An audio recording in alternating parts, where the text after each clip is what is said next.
When Antonia Salzano gave birth to her son Carlo, she didn't yet know that he would one day lead her back to God. At that time, her spiritual life was a box-checking exercise. She had stepped inside a church only 3 times as a child, not out of faith, but because it was required for her Catholic school. Her understanding of God was vague, her connection to prayer almost non-existent. And then came Carlo, a child, unlike any other. She called him a mystic, but even that word doesn't capture the mystery of how a 5-year-old boy, raised in a non-practicing household, began dragging his mother to daily Mass, not as a chore, as joy. Carlo had an unexplainable fire in his heart for Jesus. He spoke of the Eucharist like he could see it glowing.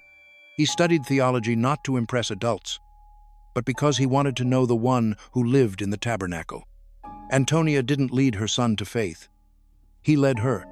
A priest once told her that Carlo had the discernment of the Spirit. She didn't understand it then.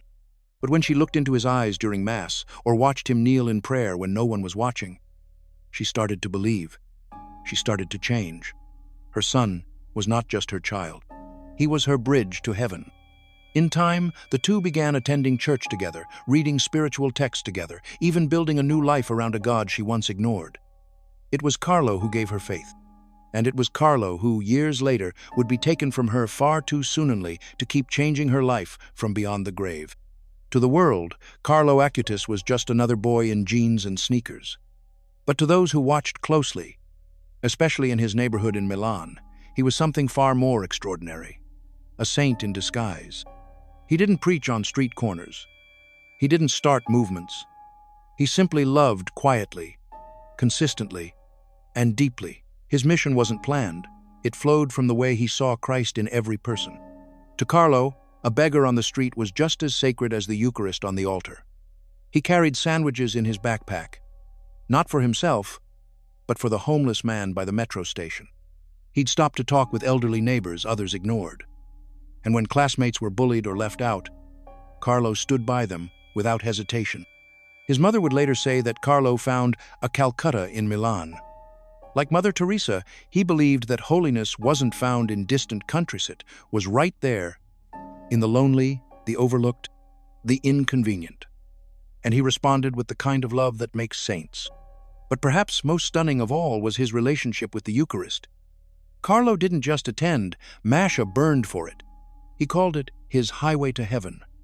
He went to daily Mass and Eucharistic adoration as if his very survival depended on it.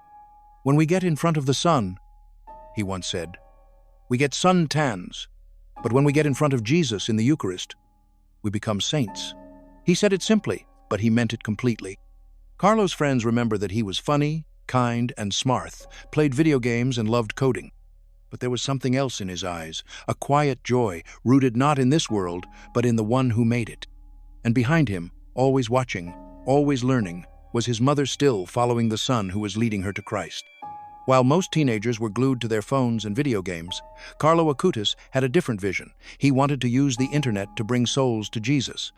His love for technology wasn't a distraction, it was a tool, a gift he offered back to God with all his heart. Carlo was a self-taught programmer. He learned how to code at the age of 9. But instead of building games or chasing fame, he started creating a website to catalog all the Eucharistic miracles in the world. He researched carefully, cross-checked every claim, and designed a digital map to lead people straight to Christ. He didn't ask for applause. He didn't care about going viral. He cared that people understood what he knew in his bones.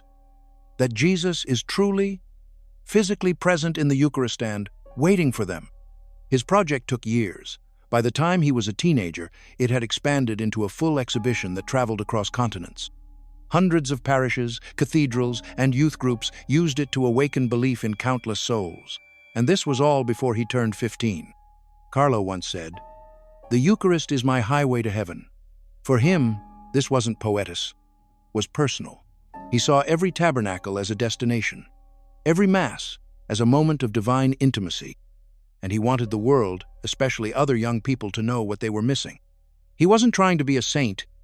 He was trying to be normal, but with God at the center. "We are all born originals," he said. "But many die as photocopies." Carlo refused to be a copy of a culture chasing pleasure. He lived differently.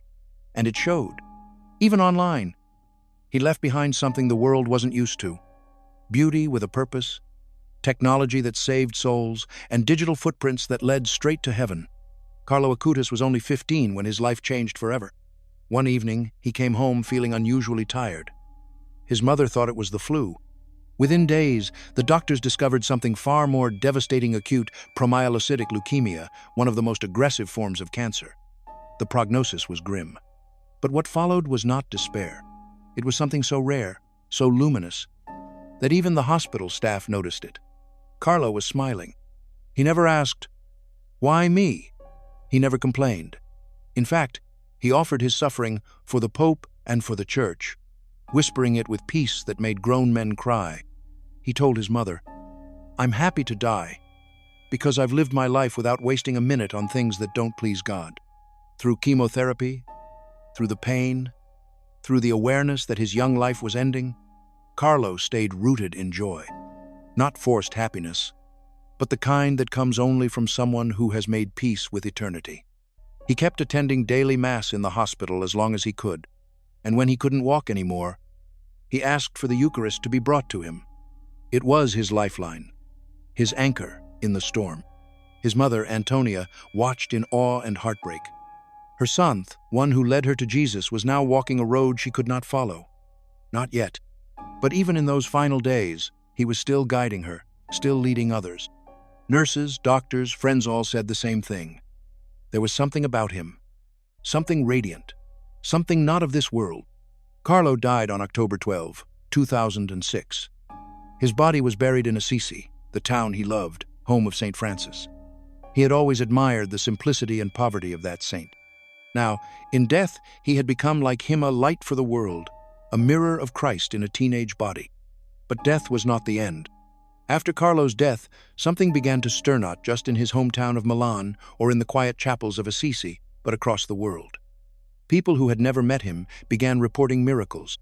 A Brazilian boy with a rare pancreatic disease was healed after praying through Carlo's intercession. Others spoke of conversions, healings, moments of grace tied to a teenager who had simply lived the gospel with joy.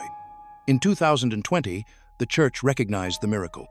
And on October 10th, in the shadow of the COVID-19 pandemic, Carlo Acutis was beatified in Assisi, his white Nike sneakers placed beneath the altar, his heart now a relic, and his face shone across the world as the first millennial saint.